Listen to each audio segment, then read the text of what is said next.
Hello, I'm Diane Richard, your host of the Veterans Channel. Welcome to the beautiful Heinz History Center located in the historic Strip District of Pittsburgh. Today, our show will focus on an amazing exhibit displayed here at the Heinz History Center, the Vietnam War. And we are very pleased to have with us one of the curators of the Heinz History Museum, Mr. Sam Black, who is a noted authority on the Vietnam War and will explain the many artifacts you will see displayed. So, come walk with us on this amazing journey. Learn and experience the history of one of the most controversial events of the 20th century, the Vietnam War. So, Sam, I understand the significance of the Vietnam War and what it meant to America. Why bring this here to Pittsburgh? Well, Western Pennsylvania has a large Vietnam veteran community.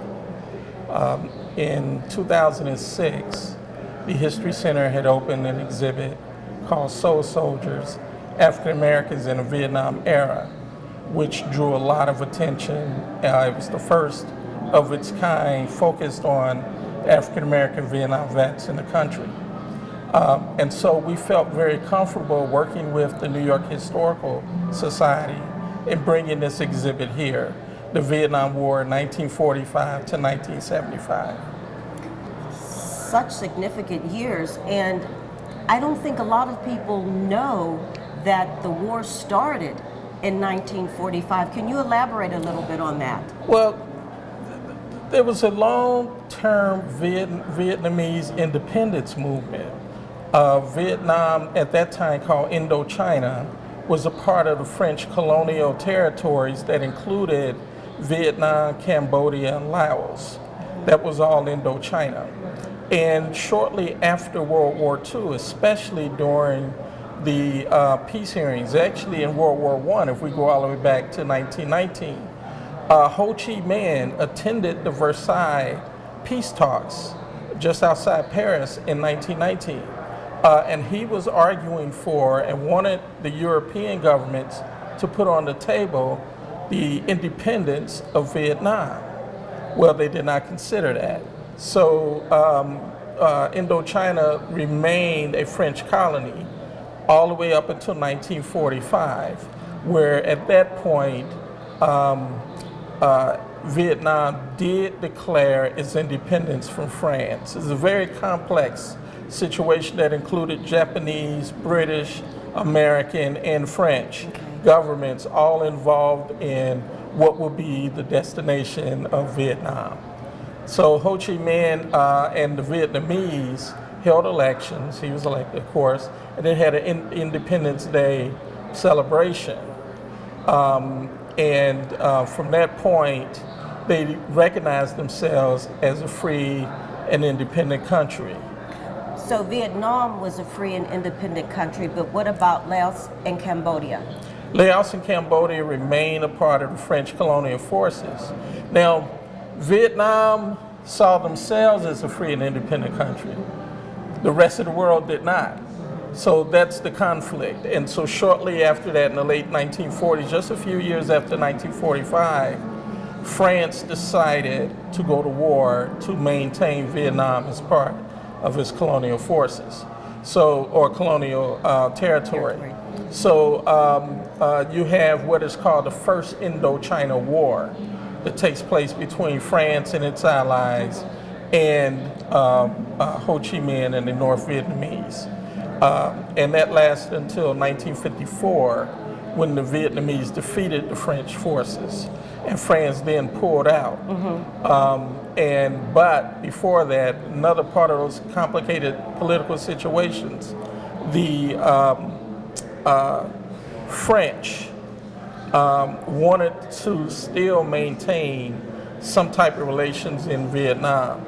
So the South Vietnamese territories, which always saw themselves as aligned with the French, France then backed, sort of in a puppet way, the leadership of the new South Vietnamese government that included its army. Ho Chi Minh and the North Vietnamese maintained their communist relationship with the Soviet Union and with China. And so they had a communist government. And so this brought out the adversarial situation in Vietnam. Between the North and the South. Right. Right. So you move from 1945, where you had this independence movement, to 1954, where now you basically have a civil war in Vietnam. And it's within that aspect that the U.S. Began to escalate its involvement in what I recognize as a Vietnamese civil war shortly after the French defeat in 1954. But I think one of the bigger questions is, why did the United States get involved in this political conflict between the North and the South, Vietnam? The French had their involvement in it. Ho Chi Minh had his political communism, if you will, in the North, and then you have South Vietnam. Where does the United States, and why did the United States feel they had a need to play into this? Going back to the right after the World War II, 1945, the U.S. really came out of World War II not having a great relationship with one of their former allies, the Soviet Union. And so the Soviet Union and being sort of the recognized leader of the communist powers began to support other communist countries and other independence movements. So Ho Chi Minh and the Viet Minh was no different than that. So Truman basically said the U.S. would be involved in one way or another, and this was part of their support of France to stop the spread of communism in Southeast Asia. Okay. So that was pretty much it in those early years. And every president from Truman to Nixon had the same mantra, that the U.S. would be involved in Vietnam to stop the spread of communism. Under Truman, under Eisenhower, it was primarily through military and financial support of the French forces. Then it became military and financial support of the South Vietnamese government after 1954. Then it became the U.S. sending ground troops in the early 60s, escalating that advisory role that they served for the South Vietnamese Army into the U.S. fully engaged in war in Vietnam. In the war, yes. Right, okay, all right. Wow, that's a mouthful. Yes, We're only at the beginning, and that's a mouthful. Yes. So our involvement came out of politics, so to speak. It came out of politics, and this is the backdrop of this whole thing is the Cold War. Yes. And and so it's which for basically influenced the whole thing. It influenced the whole thing. It was the reason why the U.S. was there. It was the reason why the Soviet Union was there.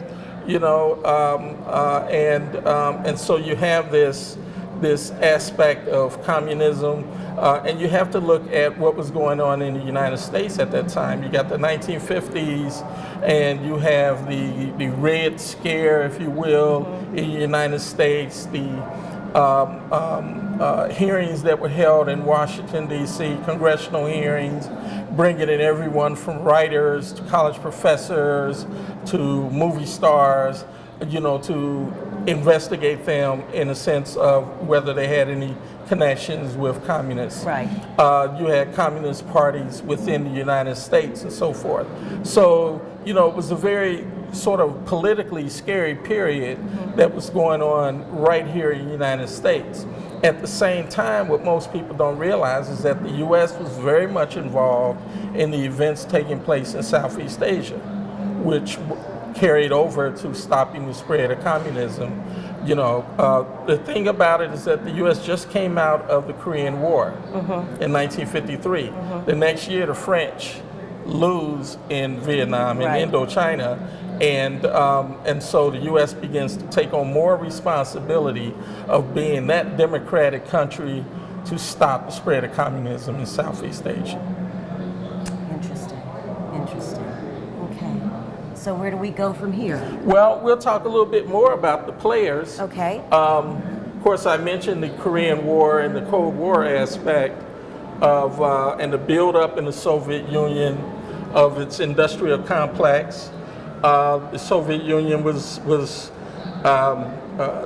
weapons testing, developing an atomic bomb, and this was all why the Cold War became the Cold War, because you have two of the largest military complexes on Earth, the United States and the Soviet Union, both with the dreaded atomic bomb and continuing to test and advance that weapons system.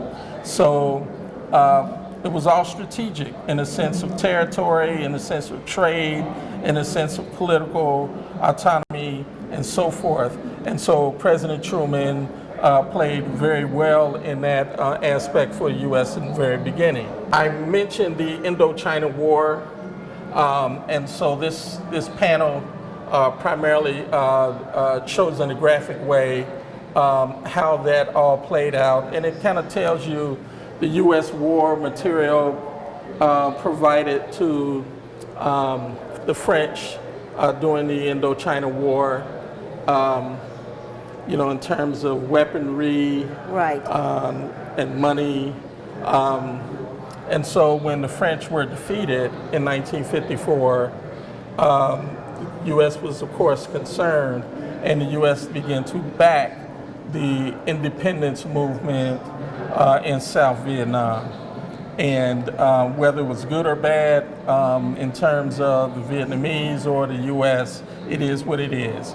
And the leader of South Vietnam, who was a former Catholic priest and an ally of the French, even during colonialism. He was educated in French schools, he spoke French, and so you still had sort of a Western-leaning government in South Vietnam at this particular time. Well, President Eisenhower talked about his role as president and this whole effort in Southeast Asia as a domino effect. And he felt that if the U.S. were not going to support France, then basically you would have Indochina, which includes North Vietnam, South Vietnam, Laos, and Cambodia. And then the other nations there, Thailand and so forth, Burma. But these were primarily the Indochina colonial territories of France. And Eisenhower called it the domino effect, so that if they couldn't defeat the North Vietnamese, then all these other countries will fall to the communists. And so that was sort of the mantra of every president, as I mentioned, from Truman to Nixon. Okay. Nobody wanted to lose, and Nixon even stated it, that he didn't want to be the first president of the United States to lose a war.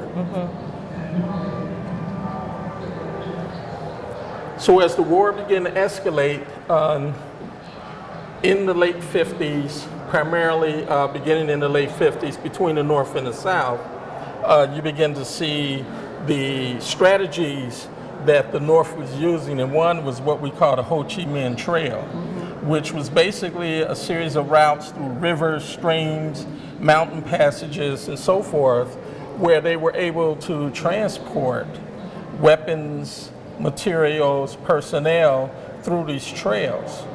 And you're talking about hundreds and thousands of miles of trails from North Vietnam and other parts of Southeast Asia. And that terrain was basically jungle, wasn't it? It was just basically that type of area. Yeah, very forested, mountainous terrain.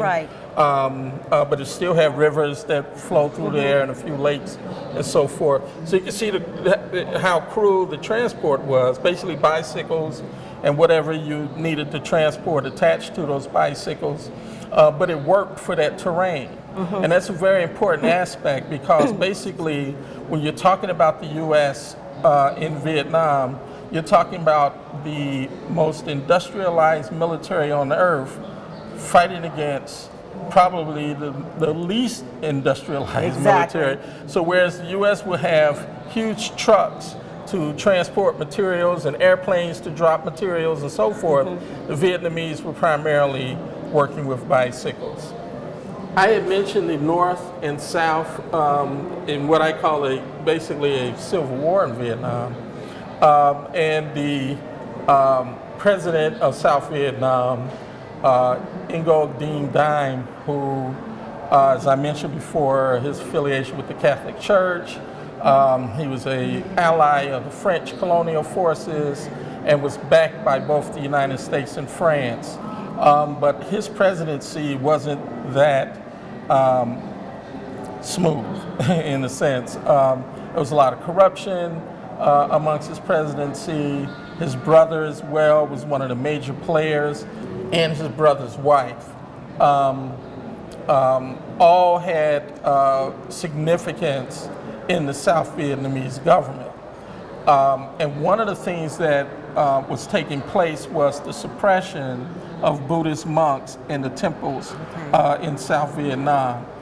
Remember that Diem was Catholic. Yes. And so he felt that the peace movement and the public activism of Buddhist monks in the temples was against the war effort in South Vietnam. So he began to oppress some of those temples and some of the monks who were some of the leading activists there. And so it really boiled to a head over a couple of years until the early 60s, where one of the priests doused himself with gasoline and burnt himself, set himself on fire, and a few other priests followed suit in doing that same thing. But it was such a shocking event for the world, and as well for the U.S. By this time, Kennedy was in office, and it became a real concern for the United States, looking at how President Diem was handling these situations, and how some people was feeling that he was using oppressive measures on his own people. And so you begin to see an escalation in U.S. involvement in terms of the CIA involvement in South Vietnam, as well as the military presence continuing to grow. And so his adversary, Ho Chi Minh is an interesting biography. He lived in the United States for a short period of time, lived in France, and lived in England. He was a freedom fighter in Vietnam, went all the way back, as I mentioned before, to the World War I era. And when he lived in the United States in the 1920s, he actually lived in Chinatown in the 1920s, and in New York, and actually attended some of the meetings and classes of the Universal Negro Improvement Association, which was Marcus Garvey's organization. Yes. So I argue that Ho Chi Minh already had some familiarity of the political activism of African Americans, and he borrowed a little bit from that. He borrowed a lot from the U.S. history itself. His Independence Day speech in 1945 for Vietnam was very similar to the Declaration of Independence. He actually borrowed from the Declaration of Independence in his speech. Very interesting. So, yes. And so by the late 1950s, it's a different story in a sense that he is now fully engaged as a Communist Party member. The North Vietnamese are communists, and so their adversary being the U.S. and the U.S.'s allies, fighting against the spread of communism. So Hanoi being the capital of North Vietnam, and Ho Chi Minh being the political leader of Vietnam, and so you have Ho Chi Minh, and then you have Diem as opposing in these this civil war in Vietnam. Ho Chi Minh. Ho Chi Minh. Where under President Kennedy, in the early 1960s, the U.S. began to send over military advisors. Actually, in the late 50s, they began to send over military advisors, but up those numbers under the Kennedy administration. Kennedy also started what you call the special forces, which were the Green Berets. Okay. Special units, supreme fighting units, and sent them to Vietnam as advisors for the South Vietnamese military. One of the local gentlemen who joined the Air Force was George Kniss. And George Kniss went to Vietnam in August of 1963. And so he was there as a photographer for the Air Force. And he would fly on C-123 aircraft and take photographs of possible bomb sites. Okay. For the at this time it's still the Vietnamese who are doing the fighting. So he would take photographs of the possible bomb sites and develop film that came out of some of these jet aircraft. He didn't fly on these jets, but in the nose of the craft were cameras, and he would develop the film from those cameras. Okay. And all of this material will be given over to the South Vietnamese Air Force, and they would then bomb those particular sites. But this is George Kniss standing in front of the aircraft. You can see his camera, Yes. and all of his camera gear with him. In addition to being a strategic photographer, he was also a VIP photographer. So whenever Defense Secretary Robert McNamara would come to Vietnam, George would be one who would be taking the photographs for the historic record.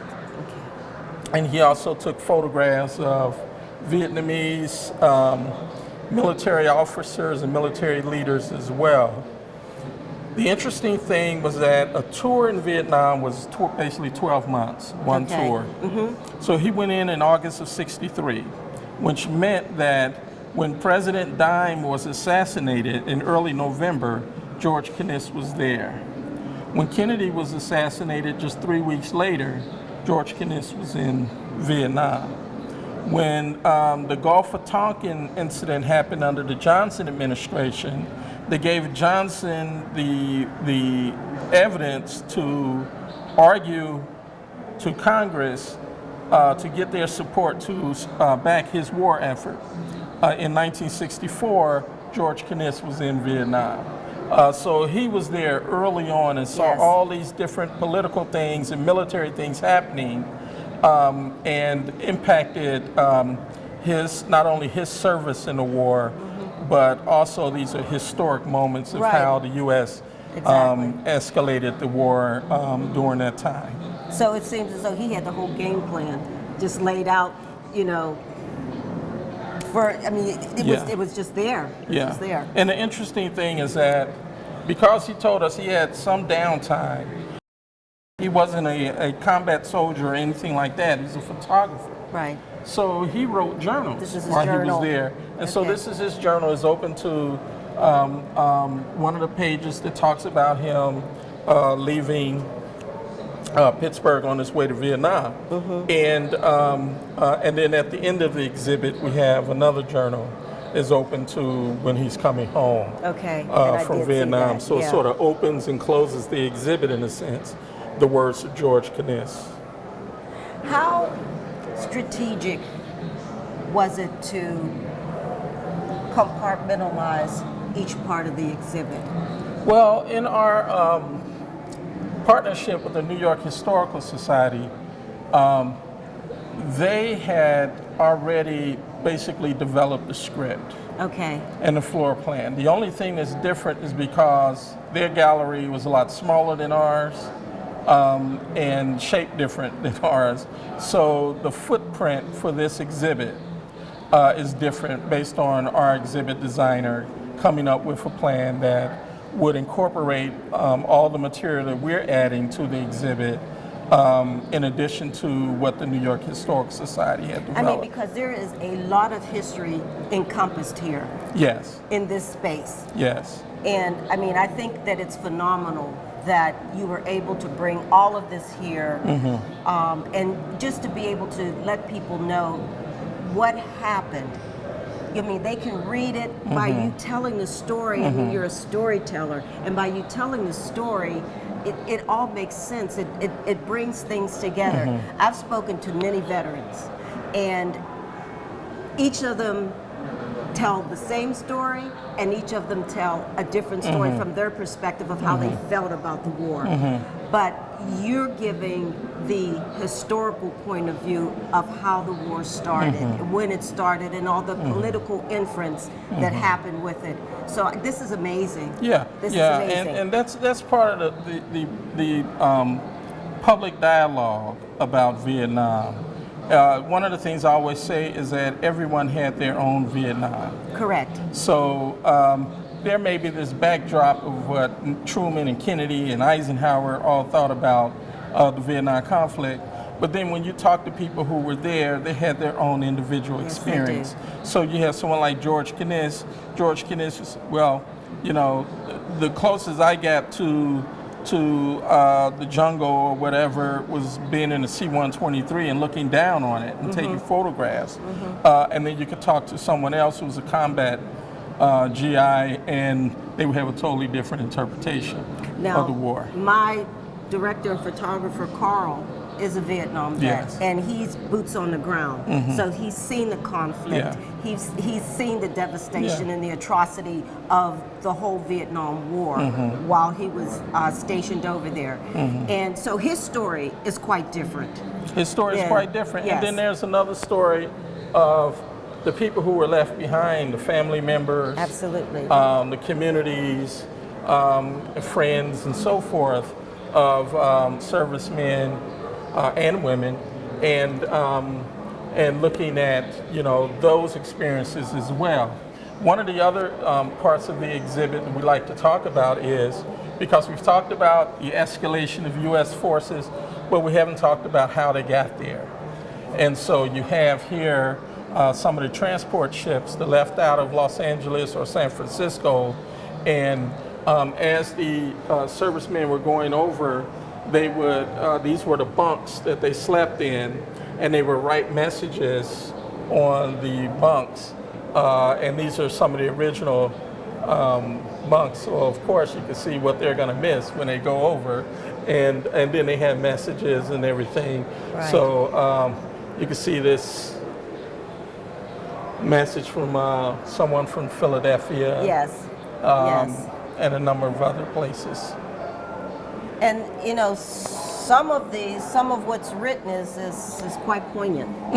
I mean, you know, taking into consideration what they were going through, where they had to go. Their accommodations were not that great. How long was the journey?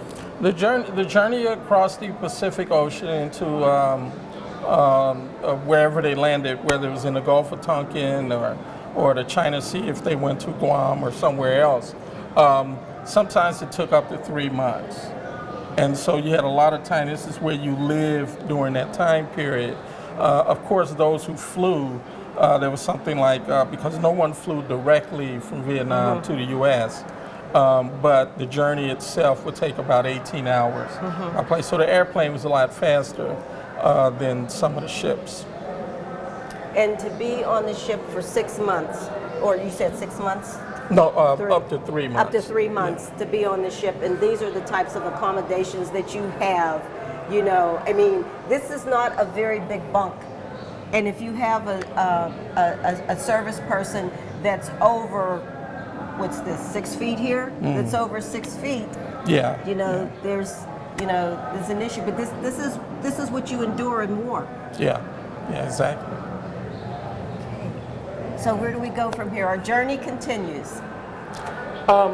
This section of the exhibit gives a lot of that factual information that I talked about before, but it also talks a lot more about the buildup of the U.S. military force.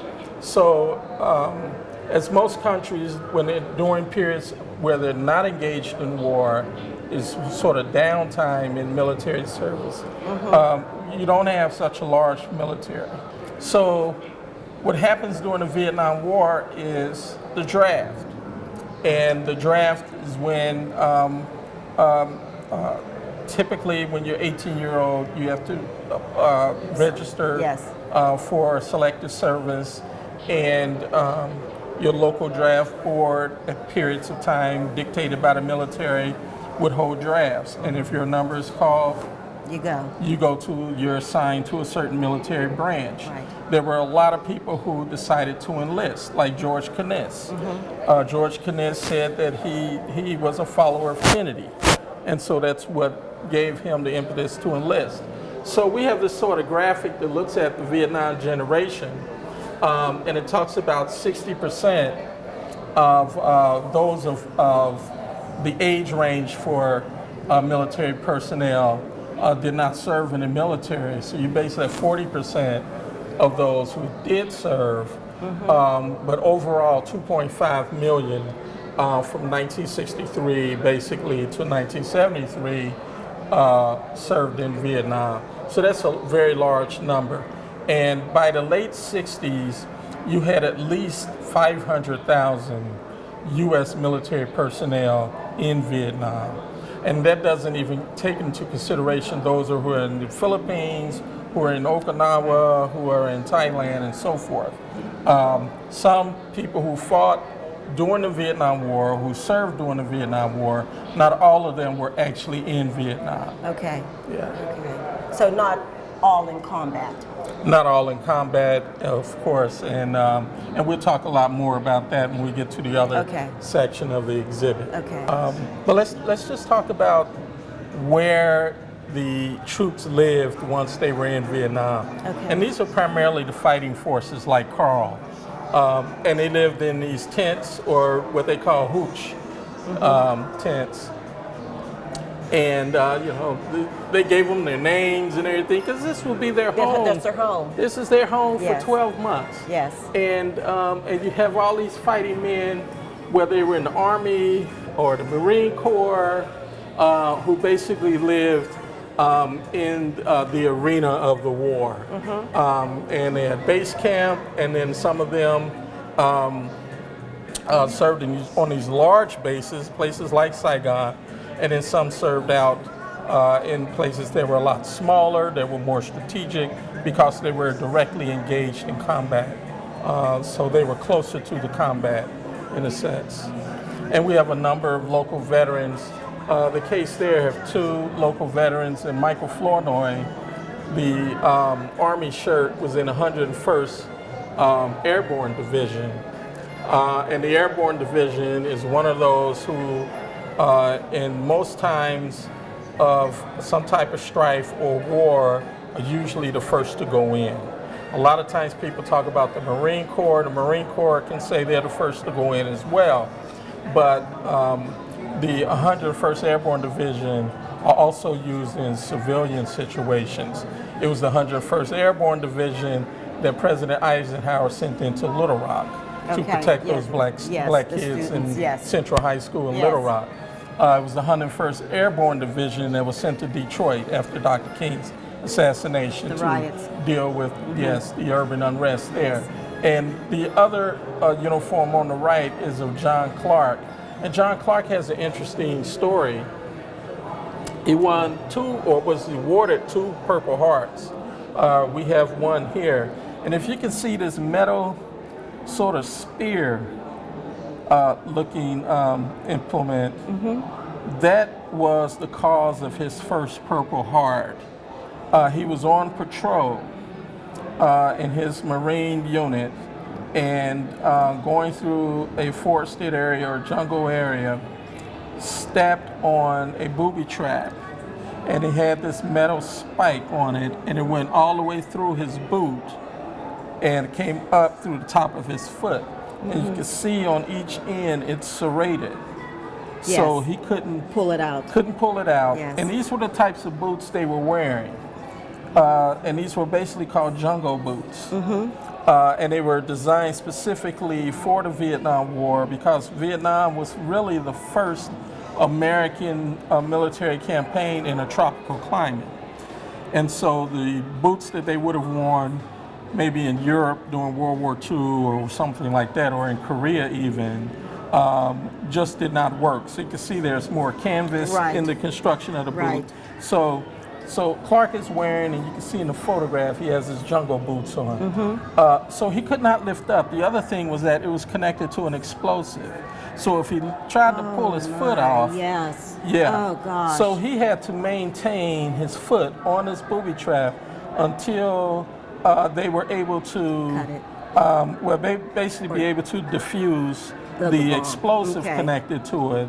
And so he argued that he went through all that pain and everything. He wanted that spike. And so he got the spike. Yes. So he was out for a little bit and then came back with 2 months to go. So he was sort of a short timer. 2 months to go in his tour, and was sent out on patrol again. And they were ambushed and had warfare, and he was shot and wounded in the back of the head, the lower base, into his neck. And so He survived. he survived and made his way back to Pittsburgh. And along with Carl, he was one of those who was one of our advisors on this exhibit. Oh, excellent. Yes. Excellent. One of the things people will be engaged with in the exhibit is the number of oral history stations here. And so what we were able to do is interview the sister of a local veteran who died in Vietnam.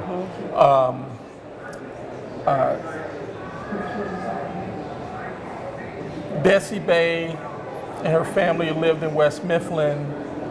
Their brother enlisted in the Navy in the 1960s and was stationed in the Mekong Delta. Okay. And it's still not totally clarified, but he died there, not in combat, as the Navy reported.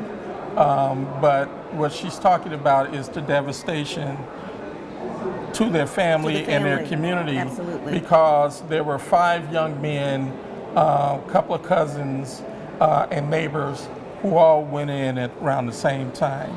And of the 5, only 2 came back. So she's talking about that and how devastating it was, and recounting when they got the news at home that their brother was killed. And this case has some of his personal effects at the time of his death. You can see a letter he had written to his father in 1969. The currency he had in his wallet, and that is his actual wallet that he was carrying. And then some photographs of Leroy Bernard Mudd and some of his Navy pals. How do the families, when they come to see all of this, and more specifically, when they see upfront and personal items, how do the families react to this? Well, there are a number of different reactions. Some people are really saddened. Yes. So you have those emotions. There are others who feel a sense of pride that their family members served, and then there are others who have, the same opinions and feelings that were going on during the time. There were some who felt this was so unnecessary. Yes. Why did I have to lose my brother or my husband? To this war that really didn't prove anything. Of course. And then you have others who feel differently. So there's a range of different reactions that we've noticed to the exhibition. One of the turning points in the war was in 1968, February 2nd, the Tet Offensive. Tet is a religious and cultural holiday in Vietnam. And typically up until that time in 1968, there really was never any combat, or both sides sort of stood down for Tet Offensive. And it's usually a week-long celebration. However, in February of '68, the Viet Cong and their allies, the North Vietnamese Army, decided to attack all the major urban areas in Vietnam during the Tet Offensive. So you can see on this graphic where we have these sort of explosives. Oh, okay, yes. All areas, all the way up to the DMZ, Da Nang, Cunan, the train, all the way down to Saigon, were battles between the Viet Cong, and the U.S. Vietnamese, South Vietnamese forces, and the North Vietnamese Army in some of the areas. So there was massive deaths that took place on both sides, but more or less on the North Vietnamese side. As you can see, there were 3,000 U.S. and South Vietnamese deaths, 50,000 Viet Cong and North Vietnamese Army deaths, and 14,000 civilians. You know, and then there was other tens of thousands who were injured, left 600,000 people or so That's a lot of folks. homeless because of the war and the destruction. Basically, this war, that if you look at it, Vietnam was involved from late 1940s until about 1975, where they got a break when the communists came into Saigon and took over the whole country. So that's a long time to be engaged in war Exactly. It with is. different adversaries Yes. over that period of time. And there's talk of something up to 4 million people during the U.S. involvement in Vietnam alone, 4 million civilians who were killed in that war. So it just devastated the country. You can see the holy city of Hue and temples and palaces and so forth. Just destroyed. Just destroyed. And Walter Cronkite really reported on that. And this is where you get sort of a change in the perspective of the media and some people who may have been on the fence on the Vietnam War. What Cronkite says, this may be a war that we probably can't win. And we may need to call it a truce and walk away with some type of dignity and so forth. But of course that didn't happen. Exactly. And some people attribute the Tet Offensive to heightening even more the anti-war protests and anti-war movement. I had mentioned women early on, and we really wanted to include more women. We knew that there was up to about 10,000 American women who were sent to Vietnam in different capacities. Unlike today's military, the Vietnam War, American women were not engaged in combat. Right. So they were not weapons carrying personnel, and not all those women were military personnel. About maybe 2/3 of those women were either Red Cross or some other type of service, but most of them had support service. They were either Red Cross nurses or what they call donut dollies, who befriended the troops. They wrote letters for troops who couldn't write, you know, because of being injured or something like that. They visited them in hospitals. So they did a number of different things First I've for ever women. heard that term, donut dolly, donut dollies, yes. Yeah. And so it was the various roles that women played, and of course as nurses. Right. So we had one local nurse, Alice Ambrose at that time, her name, and she served in 1972. We have another nurse who did a career in the Army, Medical Corps, Lieutenant Pat Tucker. Okay. Lieutenant Colonel Pat Tucker, by the time she retired. Yes. By the time she retired. But during the Vietnam War, she was mostly stationed stateside.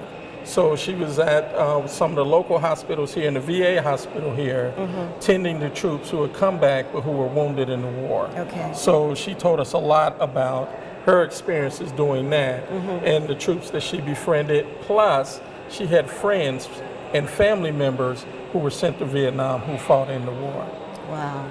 The Huey helicopter is one of the, I guess, ubiquitous and iconic symbols of the Vietnam War. And this particular Huey, UH-1, actually was in service in Vietnam in 1967. It was a medical evacuation helicopter, and there were different models of the Huey helicopter used for different purposes. You had those that were personnel carriers, are those that were attack helicopters. And then you have the medical evacuation helicopter. So you can see where the various cots and gurneys that were used Right. to carry troops so they could stack different cots and everything. Yeah. And so this one being a medical carrying a number of different wounded, out of service. When I talked earlier about the different roles of women, Donna Giordani, a Pittsburgher, served as an air traffic controller in Vietnam. So again, although women were not in part of the fighting forces, they were still doing service that was vital to the war effort. Performed intricate And services. Donna told us the story of the fact that she and her fellow air traffic controller were the only women stationed at this military base. And lo and behold, the military didn't build facilities for women. So the GIs decided to build them one, and they called it Donna's Delight. So she has her own outhouse. Yeah. Her own facility. Yeah. So, and that was a big issue there in Vietnam. We're starting to find out now that some of the illnesses that troops came back with were due to the means the military went to get rid of the waste in Vietnam, and was basically to burn it. And so that's why most troops say when they got there was an unusual smell. Right. And not realizing or connecting it directly to that, where they're now finding that some troops who may have had illnesses that weren't attributed to Agent Orange or something like that were directly involved to the burning of the waste and the trash and so forth. So, protest question. Through the whole war, back home, because I was in that era, back home there were many protests. How does that figure into the historical part of the war? Can you tell our viewers that? There's pretty much always been war protesters in one form or another. For every war. Yes. The Vietnam War was a lot different because Vietnam was one of the first 24-hour day, if we can look in the 60s. I guess TVs went off about 11:30 or so. But as long as it could, there was information and news about Vietnam. It was really the first televised war.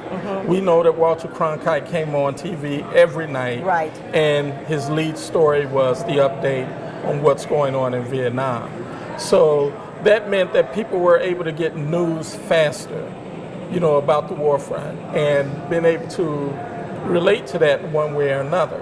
So you had those who supported the war, and you had those who began to say, this is really an unjust war on a number of different levels. Right. And so the war, as I mentioned, the protests continued to grow from the early 60s, and by the Tet Offensive, it really took off. And you begin to see more college students involvement and more on college campuses, increasingly all the time. Why? Because these were the people who were at the age of being drafted. And going over to have to fight. We know that the youngest person recorded or that we can identify to fight in Vietnam was 15 years old. An African American from Brooklyn, New York, who was actually killed there. Right. And they didn't know he was 15. And they didn't know he was 15. Right. But when you're looking at this, is a lot of people say it was a war of young people, and mostly a war of young, poor people. And so the war protests fit into all of that. You had some who came back from Vietnam who joined the protest based on their own experiences. Right. And then you had some who joined the support of the war, maintained their support of the war. So this talks about a lot about Pittsburgh and the anti-war movement in Pittsburgh. The T-shirt that you see there with strike on it with the clenched fist is actually a shirt worn by students at Washington and Jefferson College in Washington County when they went on strike during the war.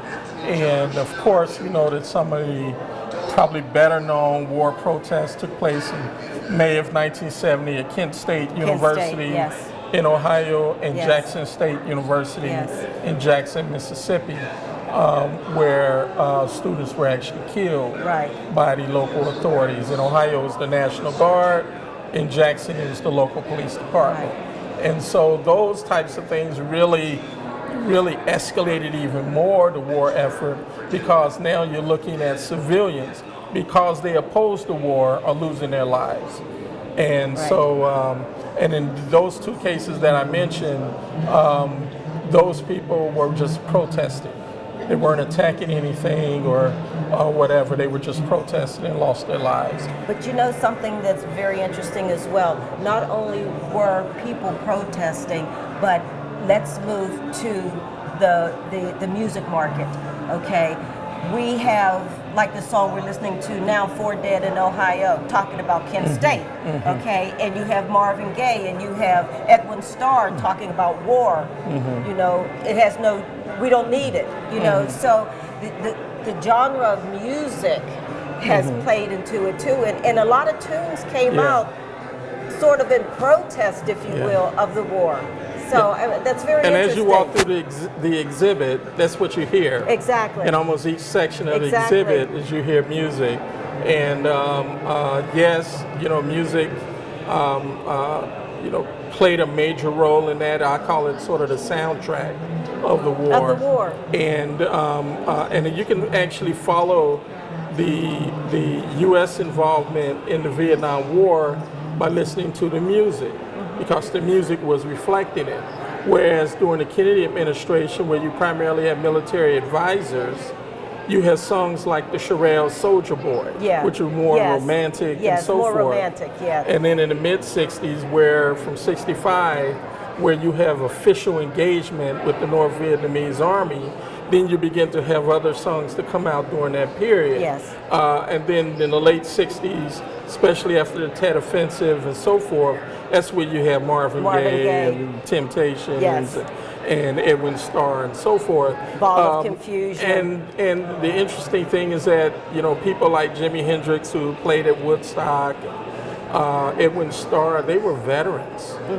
And so it wasn't like these musical artists were distant from the realities of war. They knew what it was like to be in the military.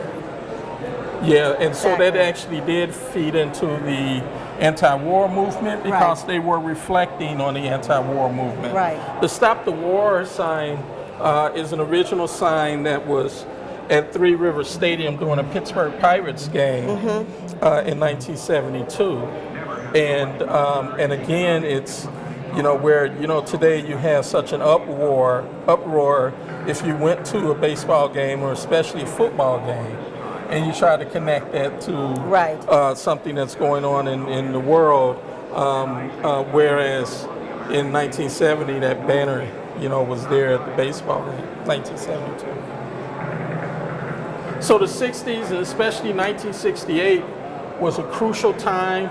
Not only the Tet Offensive, but you have the campaigns for the presidency taking place. And it was shortly after the Tet Offensive that Johnson decided not to run again for re-election. And so what that meant was that you were going to have a number of Democratic challengers and candidates for the office, from Gene McCarthy to Bobby Kennedy, Hubert Humphrey, probably the front runners on the Democratic side. But then you also have the time of assassination. Reverend Dr. Martin Luther King's assassination in April. Yes. Bobby Kennedy's assassination just that summer. Yes. And so you begin to have those things all impacting the war effort. The Olympic Games in Mexico City. Yes. And the clenched fists of the two American gold medal winners in track and field in the Mexico Olympic game, including John Carlos, and their protests. So this whole period of 1968 was really a turning point for the United States, and then brings Richard Nixon into the White House. So under the Nixon administration, you have his troop withdrawal program that he calls Vietnamization, which is basically to turn over to the South Vietnamese government and the army more responsibility in fighting the war. And because Nixon's campaign promise was that he was going to bring the troops home. Okay. That didn't really happen until 4 or 5 years after he was elected in 1973. But the Vietnamization portion pretty much went into effect as soon as he got into the White House. You begin to see those changes. Exactly. However, there is a bit of controversy with Nixon. So on one hand, he's telling the public about the Vietnamization.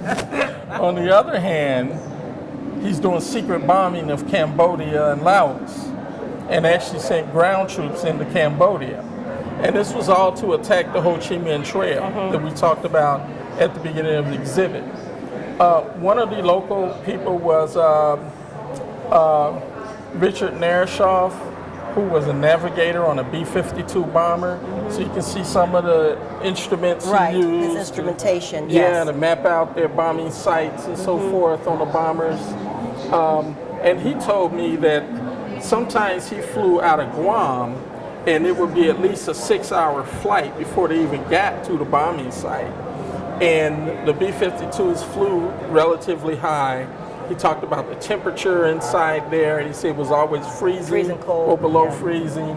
And so, you know, a lot of times, you talk about war, but we don't talk about the details of what some of these men went through and the different climates. So here you are fighting a war in a tropical climate where it's 100 degrees on the ground, but it's below zero when you're in that aircraft. 50,000 feet up. Yes. Yeah. And so they were doing that type of bombing in the B-52s, just dropping tons and tons of bombs. And then there's the role of the press, of course. Life magazine's coverage of the My Lai incident, and the role of the U.S. In that atrocity. One of the other more iconic images of what is now called Napalm Girl. And this is where a South Vietnamese aircraft accidentally bombed a temple, a small village, and the people in the village had huddled into the temple, and they bombed it with napalm. And as the children ran out, the photographer, Nick Oop, began to take pictures of and not realizing exactly what they were seeing as the people were running toward them, until he was able to develop his photograph and recognized the whole incident. But he soon put down his camera and comforted the little girl, who, as you can see in this picture, and basically the napalm just burnt her clothes right off her body and burnt layers of skin off her body. Yes. So this adds into that whole thing of the casualties of civilians and the wounded civilians and so forth. Is she still living? She's still living today, yes. Wow. Oh my gosh. So in the last few years of the U.S. Engagement in Vietnam up to 73, you begin to see, as Nixon had talked about, the de-escalation of U.S. forces and the Vietnamization of the South Vietnamese military taking over more responsibility to fight the war and then bringing more and more troops home, so that the U.S. official pullout in terms of military fighting forces was in 1973. So this large graphic kind of illustrates those waiting on the tarmac in Vietnam, waiting for a flight to board a plane to come home. And as you can see, they were there. It was home for them for a whole year. And for those who did more than one tour, like my brother who did 2 tours in Vietnam, it really became home for a lot of them. But one of the things we really want to talk about in this exhibit was the impact it had on the Vietnamese. And so this is a Pittsburgh Vietnamese family who were refugees from Vietnam. And Dr. Nhi Nguyen, who was here in this photograph, was actually a surgeon for the South Vietnamese military forces. And because of his service to the South Vietnamese, when the North took over the country, anyone who aided the South Vietnamese in any way, shape, or form were imprisoned. They were put into a situation where they were sort of reprogrammed to support the communist government. If they could not do that, some of them were executed. So Mr. Nguyen did everything he could to get his family out, and then found a way that he himself could join them with passage to the United States. And he finally landed in Southern California in 1975, and was sponsored by one of the American doctors he had met in Vietnam, so that he could attend medical school at Dartmouth College. He came to Pittsburgh around 1976 or so. He was offered a job at Allegheny Hospital, and he had never been to Pittsburgh before. I think it was 2 jobs he was offered. One was in another state, but he, was convinced by a colleague that he would like Pittsburgh, and he said because Vietnam has a lot of mountains and rivers, and Pittsburgh kind of mimics that whole thing. And so he came to Pittsburgh, and he worked at Allegheny Valley Hospital for 41 years and became head of their anesthesiology department. Excellent. Yes. Is he still living? He's still living. And you can see the family photographs that he had loaned to us and some of their personal documents. Awesome. This is incredible. This is amazing. It's amazing. And what's more amazing, you telling the story, but what's even more amazing is the fact that you have all of this to back up what you're saying, so people can visually see. Yes. And that's one of the main things is that, especially telling the local stories. Yes. We wanted some material culture to be able to help carry their story. I don't think we could talk very much about George Kniss without his camera. Exactly. To kind of show exactly what he was doing. In this last section of the exhibit, we really wanted to recognize those Western Pennsylvanians who lost their lives in Vietnam and talk to some of the living veterans, some who contributed to this exhibit, some who only contributed their stories. And so this is our rendition of the Vietnam Veteran Memorial in Washington, D.C. Yes. So we took the names of the casualties from Western Pennsylvania, including Allegheny County, Butler County, Fayette, Greene, Washington, Westmoreland, Armstrong, and Beaver counties, and placed those on the wall. And so this is another place where family members or friends would come and see the names there. And they could even do rubbings if they wanted to, just like they were at the memorial in Washington, D.C. Now, do you have the McKeesport 23 on here? We have McKeesport,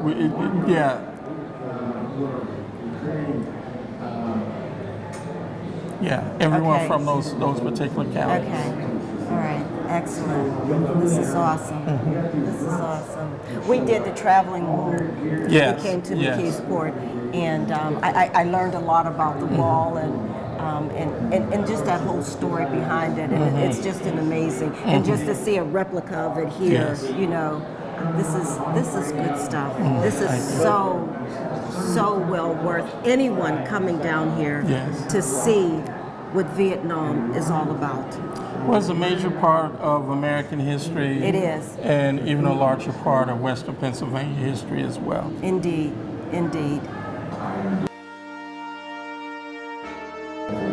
What an amazing history lesson. For those who are too young to remember, I hope we have enlightened you to want to learn more. For those who serve, we thank you for your service and your courage. And to those families who have lost loved ones, allow this historic presentation to be a stark reminder of the valiant men and women who have paid the ultimate sacrifice, for which many have dubbed a senseless war. Thank you, Mr. Sam Black, for just bringing all of this vital information to us. You are a wealth of information. We appreciate that. And we also want to thank the Heinz History Center for bringing this exhibition to Pittsburgh. While extremely educational, It also unveils the dark atrocities of war that robbed humanity. Thanks for watching. Tune in to YouTube and subscribe to the Veterans Channel with Diane Richard for more interesting video recognizing our heroes, our veterans. We'll see you next time.